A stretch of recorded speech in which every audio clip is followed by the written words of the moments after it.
Anak adalah peniru ulung. Begitulah nyatanya. Telinganya dapat menyimak dan pikirannya selalu mencerna apapun yang dilakukan orang dewasa. Nah, karenanya diperlukan rangsangan sederhana namun memiliki manfaat luar biasa pada anak. Salah satunya adalah mendongeng atau membacakan cerita yang kini mulai ditinggalkan.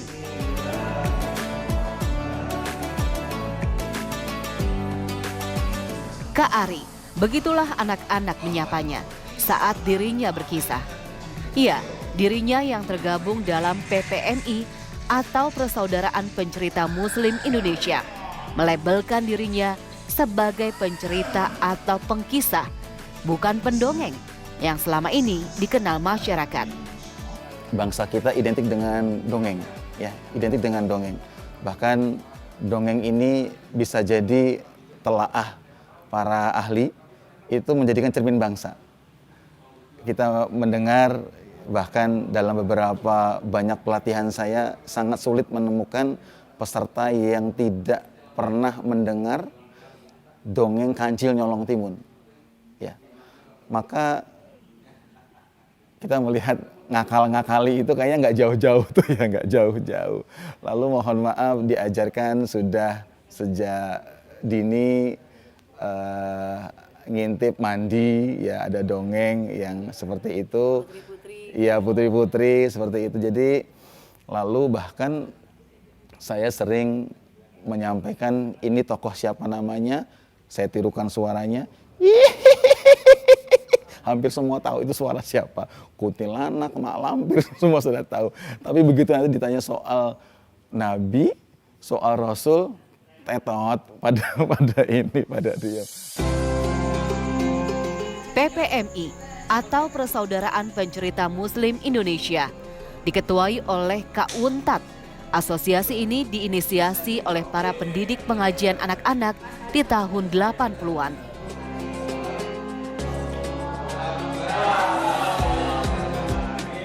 Dai untuk orang dewasa kan di mana-mana ada, tapi dai untuk anak kan kurang. Makanya kemudian dari situlah kita melahirkan dai untuk anak melalui metode kisah. Karena memang cerita atau dulu namanya dongeng itu kan memang di mana-mana sangat disenangi ya.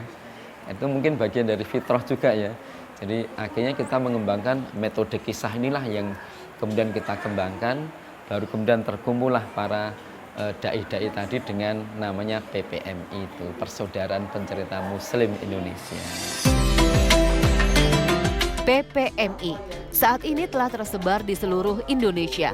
Salah satu programnya adalah program Ayah Berkisah, Ibu Berkisah, dan Keluarga Berkisah.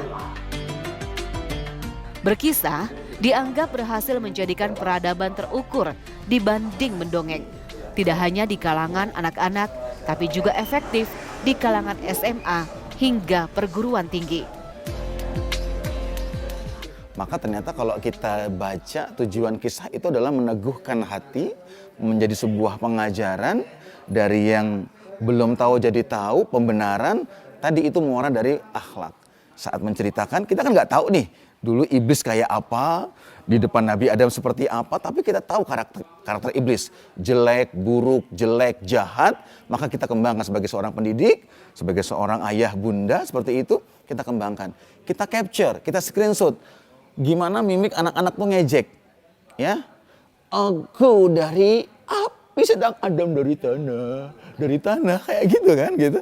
Anak-anak suka bibirnya gitu, kita tirukan tanpa sadar. Kisah ini pernah diriset juga, jadi bahan tesis juga seperti itu bersama saya. Anak-anak itu, kok aku banget ya, aku tadi kayak gitu. Oh, aku nggak bisa masuk surga toh. Oh gini, berarti aku nggak boleh ngejek. Aku kayak setan. Tuh, subhanallah. Satu kisah Quran dan Masya Allah, ketika kita mengisahkan kisah Quran, kisah yang hak, la raiba fi hudal lil muttaqin, maka Allah sendiri akan menata akhlak anak-anak itu.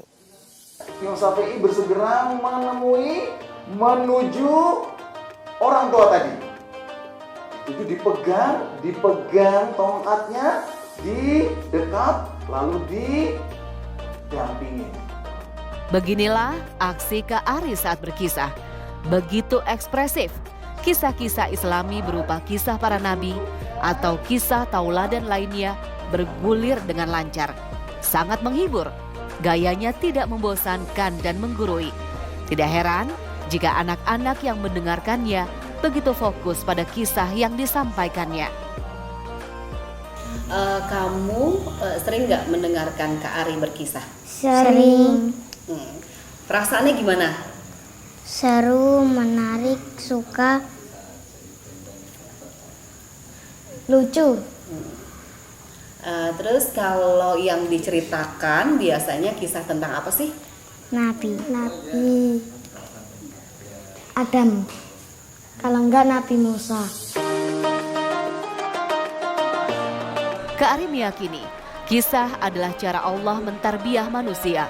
Al-Quran dan hadis menjadikan kisah sebagai media yang efektif, sebagai metode dalam pendidikan. 2/3 Al-Quran banyak berisi kisah. Karenanya kisah-kisah yang disampaikan Kak Ari berdasarkan pada Al-Quran dan hadis. Banyak sekali perintah-perintah, maka kisahkanlah wahai Muhammad dengan sebenarnya kisah dua putra Adam. Jadi ayat perintah kisah itu sangat banyak sekali. Maka sebetulnya bercerita, berkisah ini Allah yang perintahkan dan Rasul yang mencontohkan. Jadi kalau nyari alasan pakai metode apa, pakai cara apa, motivasi apa yang paling tepat, Allah sebaik-baik motivasinya. Allah yang merintahkan berkisah dan Rasul yang mencontohkan, dan Allah mentarbiyah Rasulullah dengan kisah seperti itu.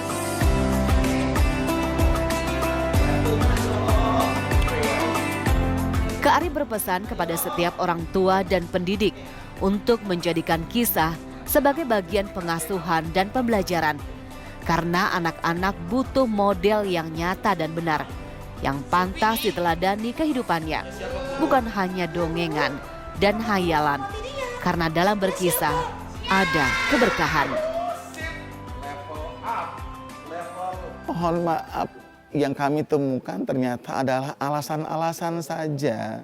Karena tadi ini perintah Allah, ini sunnah Rasulullah, alasan saja kita nggak mau berkisah, bercerita karena nggak bisa intonasi, karena kita nggak bisa ekspresi. Yang ada itu kesadaran sama kemauan yang nggak ada.